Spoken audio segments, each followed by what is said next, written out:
Hello, everyone, and welcome to a brand new episode 102 of the Need to Nerd podcast. I'm your host, Easy, and I am joined by my perpetually late co-host, Paddy B. Hey man, we got brunch plans today. I had to run some errands before recording this morning. So, Hey, it's sometimes you just have that friend that you know is going to be late for everything that you do, and that's okay. stop it. I'm not that. This is a sensitive subject for you, Paddy B. I have tried my darndest ever since my time with Mary Lee Webb in the show choirs that I did to be on time for things. Nice. Nice. Quentin is also late for everything, in case you didn't know that about him. Oh, cool. Oh, so we were talking about Quentin. Yeah, there you go. Yeah.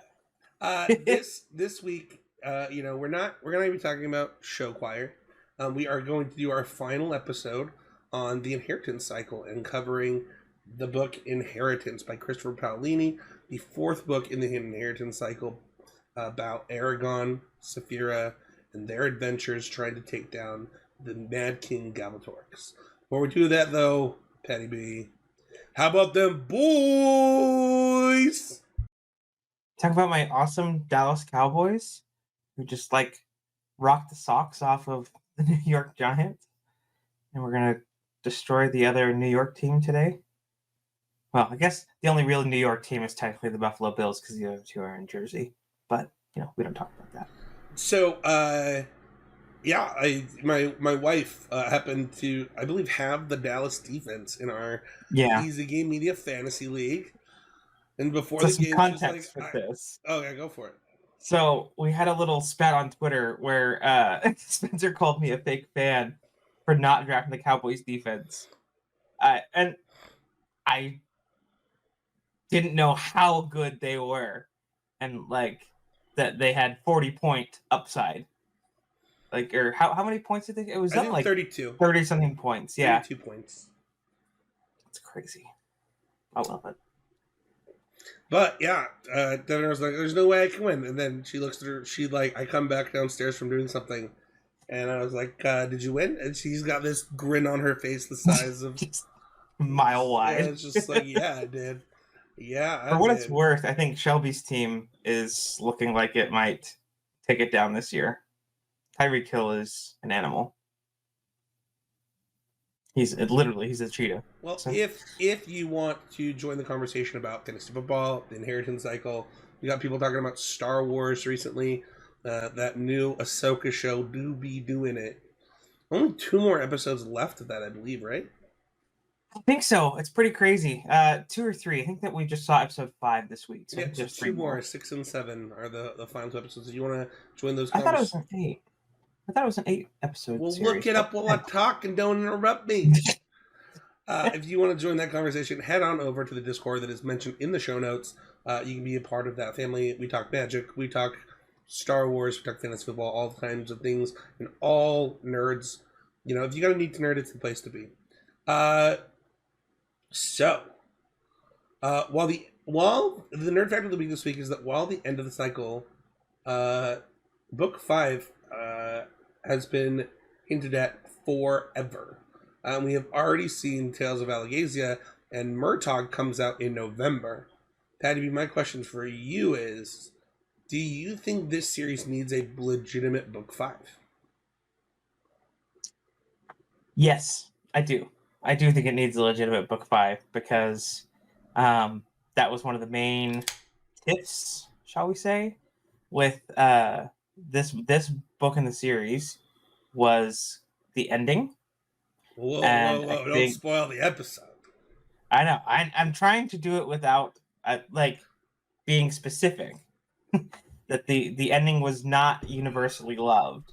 So I think a 5th book would be great. I'm excited to see what if we see Aragon in this. Also doing this episode at this time, a couple months before Murtaugh comes out, is a good way for people to get back into it. Maybe read Inheritance again before that next book comes out. Yeah, I think that, there's a lot to that. There's a lot of loose ends in this series, and I would love. I mean, he hints at a book five all the time, um, and when he did Tales of Allegasia and called it part one, I was like, oh, okay, so we're getting multiple tales, and then you got Murtag coming out. The dude's a writing fiend, man. Like he already has released two, the Sea of Stars and the Fractureverse stuff. So hopefully we'll see some more. Let's dive into our main topic. It is inheritance. I've already kind of mentioned what it is. If you haven't listened to our other episodes, I believe the first two were with West, and Bressenger was done here with Paddy B.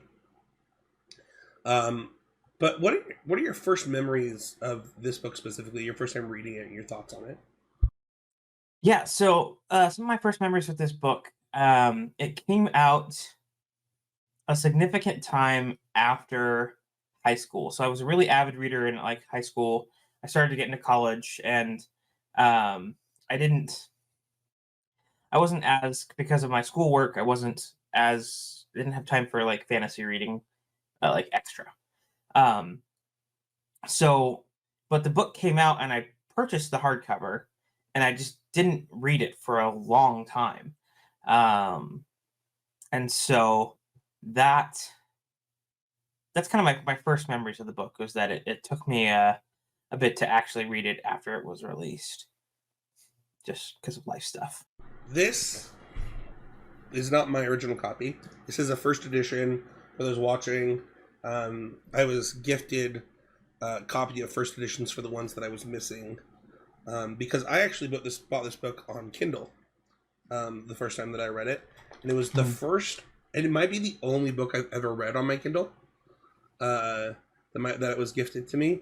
I did not enjoy Kindle reading as much as paperback reading, so it was like obviously there's a lot of people who really love it, but there's something about like turning that page and the excitement. I don't know. There's something tactile, I guess, about reading a Mhm. book. But I read this book really fast. Uh, I think that this and Harry Potter 7 might be the fastest I've read any books in my life. And I just remember I remember really really enjoying um like the first half of this book. Like Mhm. just loving it. Um but we'll kind of get into my thoughts there, but like it was a real joy um to kind of see things. And I don't know if we mentioned this during a nerd fact during the Brissinger episode, but it should be probably mentioned right here. Um, when the series started, Christopher had planned for Roran to become king, and I think that as he wrote the book, like there were a few things that changed. Um, about like Elva was originally going to be a writer, Roran was going to be a king, stuff like that, and I think that like my first impressions, I kind of expected Roran to come out being king or something like that, and so there were some slight disappointments. But let's go into overall impressions though. I'm kind of curious, like what's your overall impression of this book in the series, and honestly, like we can also say just of the series as a whole now that we're complete. Yeah. Um, so some overall impressions. Because of when I ended up reading it, I got a bit of a different experience. I than most folks because when I read it and I was a bit different. So when I was like super into and I still love them, super into these books in high school. Um, uh, I kind of had like a start stop with it. I think kind of like you were like I was loving the first half, and then I started to get into some bits in the middle near the end, and I kind of fell off. So it took me a bit, but yeah, with this book, it's it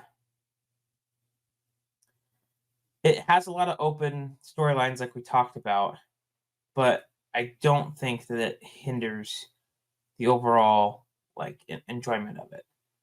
Um, like I'm I'd read this again. In fact, I that is on my list of things to listen to when I'm not listening to fantasy podcasts and stuff this week. Dude, I've actually listened to this book 3 times in the last like 2 months. Wow. Just in preparation because I listen to books when I go to sleep. Oh, gotcha. Okay. So I can't ever do that because like I'll well, you I'll fall forget asleep where so I was. you I also fall do. asleep so fast it doesn't help you. Where like I lay Yeah. awake for like 30 minutes to an hour, so it's pretty easy for me to like consume books. If you ever go on a trip with Paddy B, like the dude falls asleep, like Paddy the sleeping Paddy.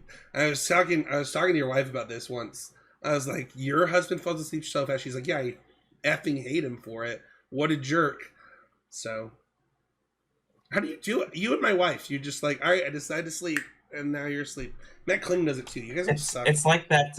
It's like that song "Out Like a Light."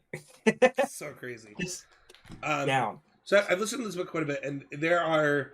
It's funny. This is one of those books where there's actually a specific part that actually wakes me up, from the audiobook. So I have to make sure that it won't play, that chapter won't play while I'm asleep, or like just accept the fact that I'm gonna wake up. It's the Burrow Grubs chapter with Nasawada when she's getting tortured with the Burrow Grubs. The sound, Um. the sound that Jared Doyle makes is creepy. It's Yes. and that chapter's Yeah. super creepy. So like sometimes I'll sleep through it, but I'll like get a nightmare or something.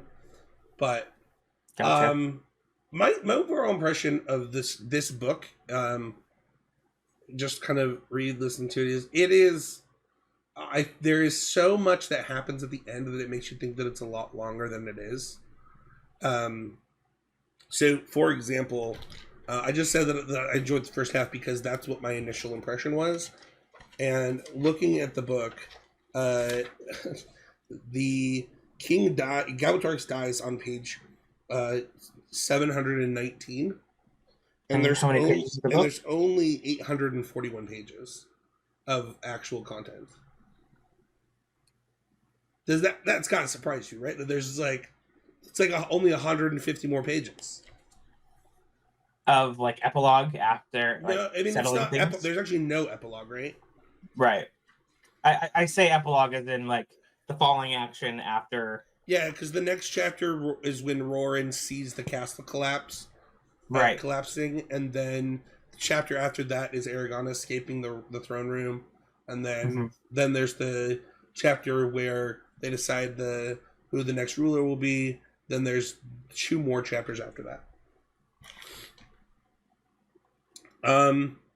Yeah, my overall impressions kind of right now are like, it is a good book that did its best to tie a lot of things up, and the author had changed his mind on a lot of things while writing, and it makes for it's not a bad read. Like it's not even a bad story, it's not a bad ending. Like there's not actual problems with it, it's just unexpected. Like a really good example is Arya didn't want to be queen. So why did and like you're never really, it doesn't really make sense, and you don't really understand like why she decides to be queen, and that's kind of what I mean when I say like I would love another book, because there are just parts that I would love to understand more. Not because this is lacking, but because I have such a love for these characters, and this book included in the rest of them. And my overall impressions of this series is he does a really good job of capturing qualities of characters, like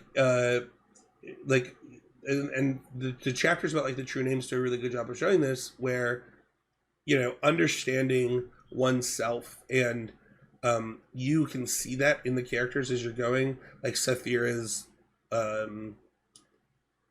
vanity like is blatantly obvious throughout the whole series, and I think he does a really good job of capturing those things but making them more than just surface level, and I think the series does a really good job of that. Do you want to talk about good be betters for this book specifically? Yeah, we can do that. So obviously we talked about. I guess I'm skipping way too much. Sorry. Let's talk about favorite characters. I'll let you go first. And we're specifically talking favorite POV character and then favorite side character. Got it. Okay. I'll go first. In this one,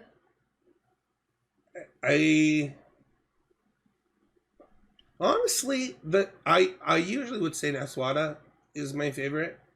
Um, like her and Aragon usually switch off, but in this one, I actually really like Roran's character and his development. Like, there's a when he's capturing, um, what city is he capturing? Uh, Eros? Is it Eros? I think it's Eros. Yeah. He's capturing that, and he's got it's. I think the chapter is called like something of the bones. Is that not this book? Am I frozen? That'd be so funny if that wasn't this book. See, that's kind of like part of it too. Is I know it is. It's a toss of the bones. The show. Toss of the bones. Okay. It is Eros. Yeah, when he is just like tripping out that entire army by himself to hide the fact that they're doing other preparations and they can't actually fight right there. Oh yeah, he like has a drink with the person and he's like just flipping bones around. Roran has, I think that one thing I didn't realize during our last review is like once his need to like get Katrina back is gone, he becomes a more interesting character to me because he's now driven like, okay, is this revenge? Is this like just trying to go back to my normal life? Like, can I go back to my normal life? He becomes a much more interesting character. And like, I think you see that through his friendships, through his willingness to, I mean, we saw his willingness to disobey orders. We saw his willingness to like, I don't know. He has become, he was my favorite as a kid. And then he was my least favorite as like an adult. And then like in my 30s now, I like him. He's probably my favorite in this one. You come back around on him. Yeah. So for me, just kind of thinking about it a bit, in this book, it, like you said, it has been Roran in the past, Nasawada. I think in this book, for me, it's Aragon. Just because there's a lot of, like, with having to find his true name to enter the Vault of Souls, there's a lot of, like, self-discovery and internalizing, like, who he is. And so those conversations with him and Saphira. We should probably say spoilers at this point in the podcast. Sorry. We've done a good job of like not having major spoilers, but from this point on, if you haven't read these books, you really should. The next one comes out in a couple months, so it'd be like a really fun binge read for people. But there will be spoilers throughout the rest of this episode. Yes. So to enter the Vault of Souls, they have to discover their true name, which the whole like concept of this place that is shrouded from everyone's memory is a nice way. And I really wish that, like, I guess I'm getting into that later. I wish they could have just stayed on Rowingard and just built that place up instead of leaving the continent. But no, those conversations of self-actualization and him and Saphira having that discovery of who they truly are, I think is big and was a really good part of the book. Who's your favorite side character in this one? Favorite side character? Probably Angela or Solumbum. I feel like Angela has some really good stuff in this book when they're invading. Don't know if it is. Is it? I think it's Drasleona, where all the everything is just becomes a crapshoot, and Angela saves everybody. Yeah, it was Drasleona. Okay. Yeah. So. I think she has some really shining moments there. I think there's a reason Angela got a POV moment in the Tales of Allegazza, just because of how much people love her character. Mm-hmm. Mine's pretty close. It's like almost a tie between Murtagh and Galbatorix, to be honest. Mm-hmm. It's probably Murtagh, just because you both get more of him, and his story becomes really one of interest to me. Like, the love story is really interesting, really like sad, and And it's interesting that Galbatorix knows her well, like knows Nasawada well enough to know that she and Murtagh are like clearly in love, and like use that as as false memories against her, and like Murtagh, these silent moments where he's just holding her to give her some semblance of like any kind of comfort that he can to help her get through things. I don't know. It's just you get really mad at Murtagh, I think, in Prisoner when you're like, why are you being the worst, like the actual worst? But like he does in fact internalize what Aragon says and uses it to try to save the girl he loves. I love that. That's awesome. I do want to shout out Galbatorix though, because he's written really well. Like Yes. for a character that you wondered about and you've thought about for years and years when you were reading these books as a kid, to finally get to see him and be like, dude, you're a lot. Like you're. Yeah, because you never really met him before, right? He's this off, like, talk about mythical thing, and he lives up to it. Yeah, I guess we can. Let's go into favorite storylines, but I do want to come back to Galbatorix. What's your favorite storyline? Yeah, so one of my favorite storylines is, you talked about some of those like gut wrenching moments with Nasawada and Murtagh. I think Nasawada's imprisonment, where we get to meet the villain, and that whole time that she is imprisoned is really eye-opening, and it's I don't know, that's my favorite storyline from the book. Yeah, that one's really good. I think that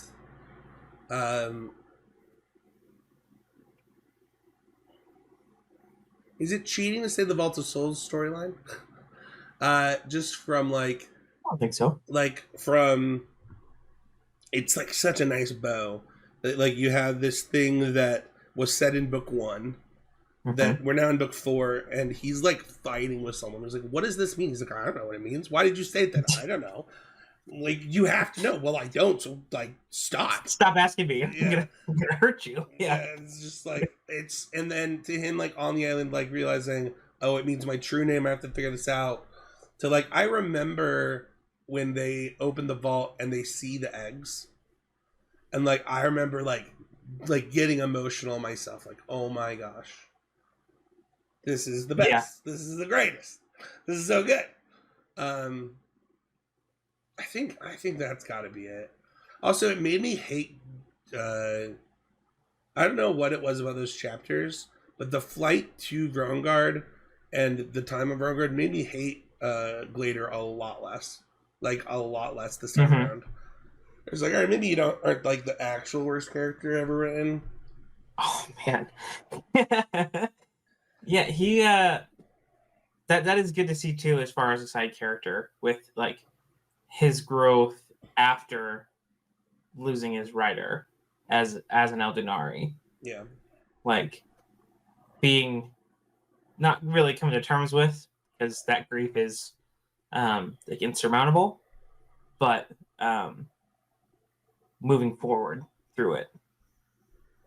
Let's go to favorite moments. We can popcorn back and forth. There's the moment where Galbatorix is trying to get into the minds of them, and Aragon has this realization, oh, the reason he's so good at this is he loves it. Like this is his twisted, demented like kink. He's like real weird. Like, this is the thing he lives for. And the way that it's written, where it describes like the twisting and like the point of attack, like it's just written really well. It's one of my favorite moments. What about you? One of my favorite moments is at the end, when we get to meet Arya's dragon. That was always something that, like, Arya was super close to Saphira, and like you could see that as a and I'm glad she kind of got that resolution, as far as like, oh yes. So I think it's in book 2. it's either in book 2 or book 1, where Saphira calls her a dragon blood elf, because Oh. Saphira actually knows she's going to be a writer. Like, Oh, sure. I can't remember which book it's in, but it was confirmed by Christopher Paolini that that's why she calls her that. And she calls her a couple times in the series, but it happens relatively early. Okay, that's interesting. I didn't know that. Yeah, Fiorin is a really good. I think that chapter is really good because it shows growth for multiple characters. Like we kind of already talked about the growth of Arya, where Arya doesn't want to be queen, but she's doing it for her people. We see the growth of Aragon, where he like is resolute in his decision, and Arya's decision doesn't affect his, like, he's over the, like, his, you know, teenage crush, and is like, you know, going into responsibilities, and his responsibilities, not over it, but like he's like realizing he's like legitimately in love, and he doesn't get to see the girl he loves anymore. And Saphira letting the dragon bite her is also growth for Saphira, because I think she would typically want to kick his arse. My other favorite moments, one of them is with is when they are like deciding who's gonna be king, and everybody is like sick of King Orin's crap. Like they're just like, dude, shut up. Yeah. Like, shut up. I think he was my least favorite character. It's so funny. I think we talked about this, that like it's so interesting that he goes from like this very quirky, cute, fun character to just this drunk jerk. And you're like, dude, be quiet. And it's just really nice to hear the elves tell him to shut up, the dwarves tell him to shut up, even the cats tell him to shut up. Like they're just like, dude, like, stop. Yeah, and I mean, you can kind of see that too. There is some compellingness with that, where like going through war, like he was that before war, and how war changed him and affected him that way. So that is the interesting part of like why he's the worst. If you could find a good from it. Well, I find that I just find it was like the POV of the reader, where like they're like, everyone agrees with you as a reader, just so you know, like we're gonna keep him in check. But it is it is true that, like, you know, the trauma is what's changing this man. What about you? Do you have another favorite part? Yeah, I love when Roran takes arrows. We talked about it earlier, but not just the throwing of the bones, right? And like making himself up to be all the legends that he is, or people think he is, which he has done some pretty legendary stuff. Like, is it? I can't remember if it's in this book or the previous book, where he just like people? Kills like 200 people. Yeah. I think it's the last book. It might be. A lot of stuff seems to blend. But he's always doing these incredible feats. And is it okay, so maybe I'm confusing it.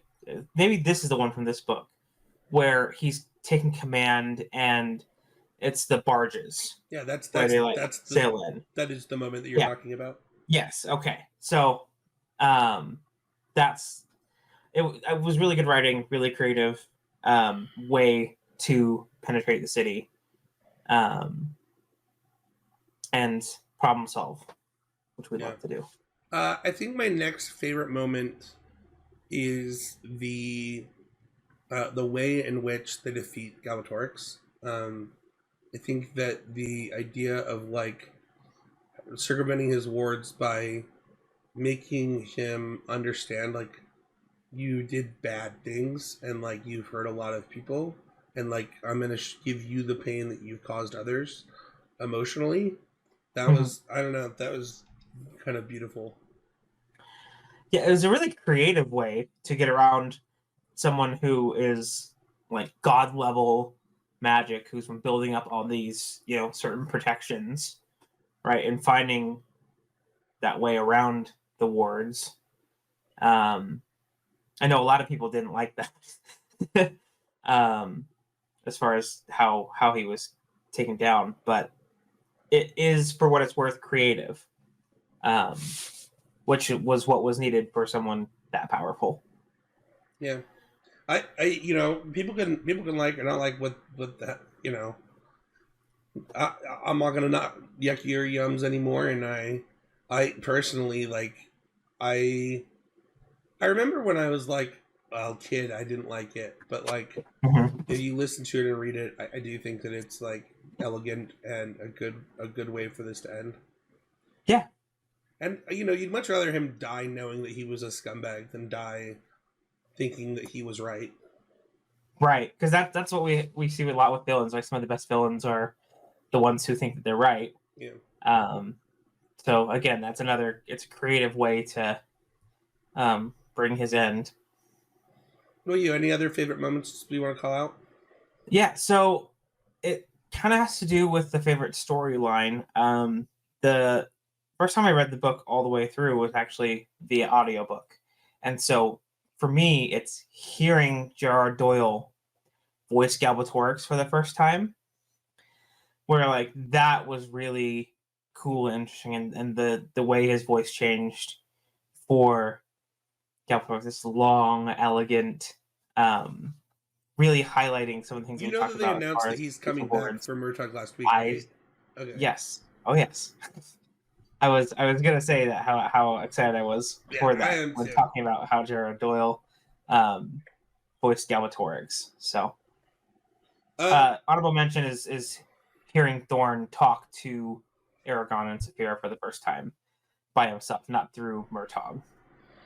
yeah, he's Thorn's a cute one, or he's like, thanks Yeah. for not killing my rider. Yeah. Yeah. I love it. I think could be better. I have one that I can think of that even today is like so stupid. When Bridget tries like, actually she's gonna kill Roran, and is like, I took a blood oath, that I'd get my vengeance on my husband for Oh, she was a village, like one of the villagers. yeah, and Right. I Got just it. Okay. like, listen, I'm not the writer of this book. I think Christopher does a good job, but like, just it was so showboaty and weird and awkward, and like, it was just an awkward moment. I wish that she would have just been like, I'm giving up this oath, like I don't know. You could have ended it without it being like this awkward moment where Warren's like, I'll let her kill me, like blah, blah. Like, what? Yeah. I don't know. That That's that has been that character's writing for what it's like. Where it has always been, she was always the loudmouth one, like Bridget. in Carvajal, Bridget. Yeah. Yeah. So like it's in line that she'd be showboaty about that, but it doesn't make you feel better. I think other than that, like I do. I think most of my could be better is like from a child, from like when I was, I guess, a teenager reading this to today. Like, I just don't have them anymore. I respect the book and the writing for what it is. Um, I mean, I wish that Aragon and Arya end up together and fall in love. But the thing is like, I like that Arya admits like, maybe I do have feelings for this kid. Like, maybe I don't know. What are your could be better? Do you have any could be betters? Yeah, I really wanted them to end up together. Like I just love, and I love love especially too. when two people love each other, then they should be together. And Aragon should not just that was one of my biggest competitors. Is I hated that Aragon went off planet to raise the dragons. Like I feel like I'm with actually the I'm so confused about this. For what it's worth, have you read Tales of Alagasia? or I listen haven't. to it? No, I need I'm so to. confused. So like, I don't know where they go. Like they go west, but where do they go west from? Like I That's the literally, thing, right? It kind I'm of so confused about the whole thing. Um, it feels like they have to go west from the Arya south. Stark. It feels like Arya Stark in Game of Thrones. Like, it's like, oh, I'm going west. Well, the like, thing is, we knew Aragon was going to leave because of the prophecy. Okay, so yes, I get that, but But I didn't like it. But I didn't like it. And I think, like, I feel like you could have kind of turned Rowengard into that sacred place where, like, you keep it, unknown to people, like the way that the memory spell had worked to make everyone forget that this place existed, and then you're able to be specific and pull now Urgle and dwarves, which I also loved too, for what it's worth. Hey, we're not at Levitts yet. The Come expansion. Oh, you're right. We're not to Levitts. The Dutcher could be better. He could be, yeah. He All could right, pick do you want to go to Levitts? riders and train them there. Yeah, let's go to Levitts. All right. I really love that they included Urgles and dwarves in the pact during this. I don't know. That was No way, me too. it was a good solution, especially for the Urgles, I think, to a pretty big problem. Also shows the blatant character. racism. Yeah. Wait, what'd you say? So the blatant racism towards Well, Urgles? not even that, but like the actual issue of their culture and what it does against, like, to their allyships, right? Like, like it is actually a delicate problem because you want to respect their culture and like the way that they do things, but you also like don't want them to come raiding and murdering your people all the time for their culture, right? Right. And so like the solution of like the games and stuff is also really cool. That was another one I really liked to help with that.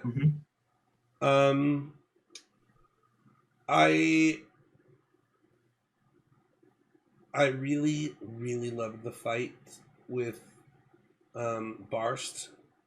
It's obviously sad that the queen died, but like the way that was written and like the way that they like had to take down this dragon heart man, I don't know, it was really cool. I really loved. You can say any of yours because if I'm stealing some, you gotta. No, you're good. I really loved. I really love the way that Katrina was written in this book, and like her being like, "Listen, like I'm not doing this anymore. Like I'm gonna go. Like, you can't." There's so many moments where Katrina is like a bad A woman that's like not gonna put up with Roran being overprotective and underprotective of himself. I don't know. Those are like some of my favorites, and then. You kind of already took my favorite, which was Thorn talking. Getting to hear Thorn was one of my favorite moments. What about you? Yeah, we talked a lot about him. All the things we mentioned before. Yeah, some of the specifically with Natswell's improvement, those conversations with her and Murtagh, I think, are some of my favorite Levitts. I loved. Trying to think back because it's been a while. A little behind the curtains, we had recorded this before. I think we have. I feel like we have, and but it's the gone. recording got lost somewhere, and so like I haven't read the book again since. So it's like some of those smaller Levitts are escaping me right now. Sure. But I'm remembering some stuff with Aragon having, I think it's part of that self-internalization is kind of the snail like, moment. The snail moment, or yes, where he like makes fun of the snail. Is that the moment you're talking about? No, oh no. I feel like doesn't he talk to Brom? He doesn't talk to Brom. Talks to him in the third book. I'm blending stuff from the third book and this one. He goes back to Brahm's tomb to protect it from thieves and stuff, and changes the words on it in this book. Is that the moment you're thinking of? Oh, maybe yes. Oh, because he changed it from to include that his fathership, that he's the father of Aragon. That's cool. Like, not the moment you're thinking of, though. Not the moment I was thinking of, but sure. It's that is cool, doing some of those things to close circles. Let's rate it. We're gonna do both. So on a scale of 0 to 5, how would you rate this? And then on a scale of 0 to 5, how would you rate the series? So this book, I think because of some of the stuff in the middle that like get lost on, how we talked about how we love this book through the first half, and then it kind of had those bits in the end. I'm giving it a 3.5 stars. Wow, that's low. Okay. Wow. Okay. Paddy B needs a book 5 bad. I need book 5. I would give this a 4.5. I think that it is clear that Christopher wanted to write more and like had a lot more to say, and I think that's just evident, and it makes a lot happen really fast right during the last 100 pages or so. But I enjoyed this book. I think that if you were to ask me where it ranks among my favorite books like of all time, it would be pretty high up there, like to include with other great books. Which I think with to your point there about him wanting to write more. I mean, this was supposed to be, I don't know if we talked about it before, this was supposed to be a trilogy. Yeah. But book 3 was so long. And I think that's kind of why... I think we talked about it in the episode, is that like he didn't... And I think that we talked ad nauseum about it, of him not killing Sloane and how it derailed the entire story. Sure, yeah. And like, it really do be doing that, though. Even it like persists. Yeah, that was a whole thing with that one. But I think that kind of speaks to how we loved the first half of this book. If it was like remnants of that third book, sure, and how like then the rest of it was added later to try and wrap everything up. So like, and have that conclusion. So I can kind of see now, like talking about that, like sure, why we may have felt that way. And I think with our average, it brings it to a 4. Let's rate the series. I'll go first. This is a 5. Like this is my favorite fantasy series for young adult fiction by like a substantial margin. It makes me want to read the Percy Jackson series, just because I know that people have like, you're wearing like a Hufflepuff hat right now.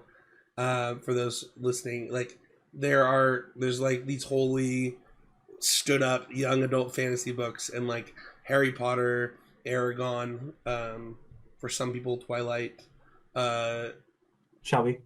Yeah, I like Twilight. It's fine. It's interesting writing. But this one takes the 8 for me. It's a 5. You said a 5 too. Yeah.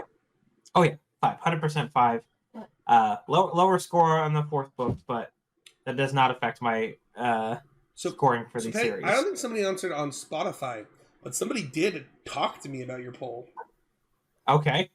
So last week, Patty's poll was whether or not you're willing to watch content with a really deep backstory that you wouldn't probably be able to consume in like a timely manner or something.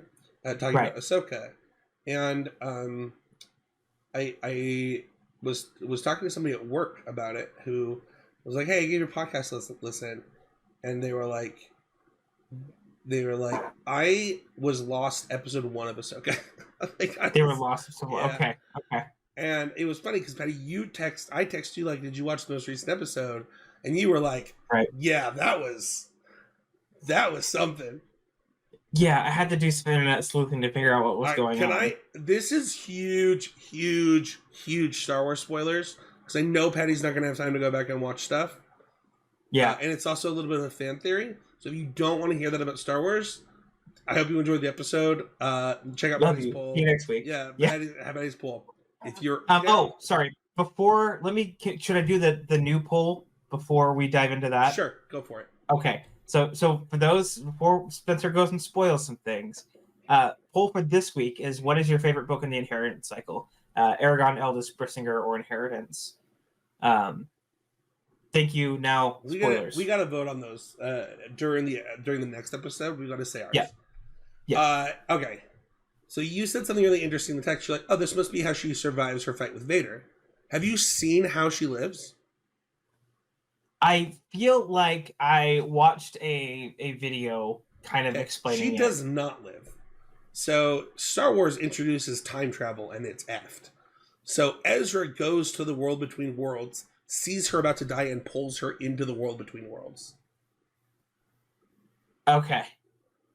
So yeah, I saw that. I took that as her living, but no, I guess that is like, because it's already, he's going backwards in time,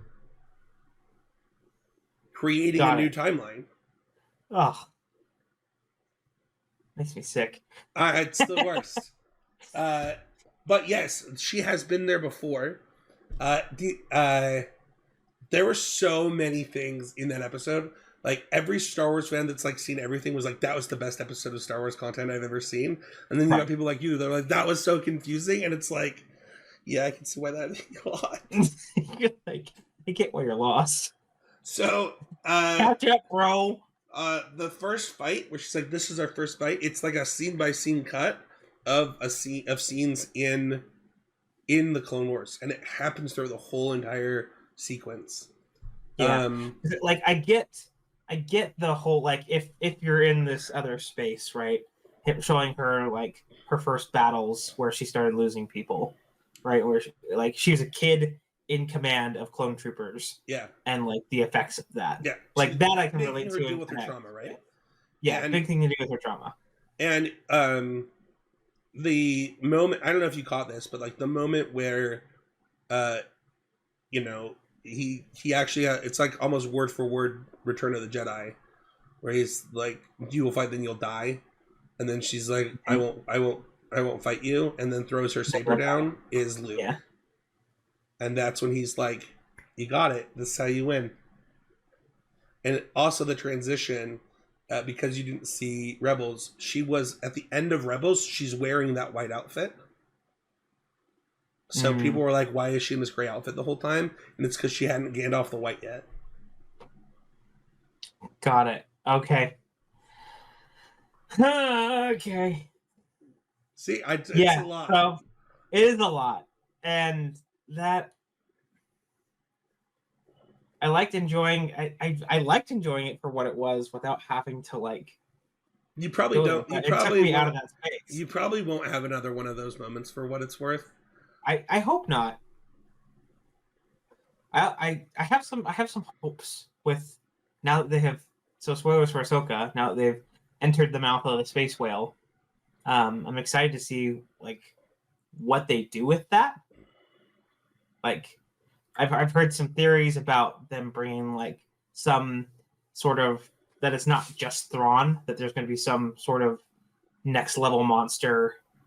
Well, they're going to a galaxy far, far away from a galaxy far, far away, right? They're leaving like the Star Wars galaxy into another galaxy, so it'll be interesting. Yeah, and see what that looks like. I think, for what it's worth, because we know the name of the movie that Dave Filoni is doing, I think that we can already assume that Thrawn makes it back. Yeah, like, knowing that the movie is titled Heir to the Empire. Like, yeah. Do you think that they'll find Ezra there too? Yes. Okay, so they're bringing him live action. And where is Luke in all this? Dude, I know this has turned into like a whole thing. He spelled in the Jedi Temple, man. Okay. All right. All right, that's gonna do it Let's wrap it up. Yeah. for that. Paddy B's gotta get in his car and drive over to my house now. So we're gonna be watching football. Thanks everybody for listening. We'll see y'all with another episode of the Need to Nerd podcast.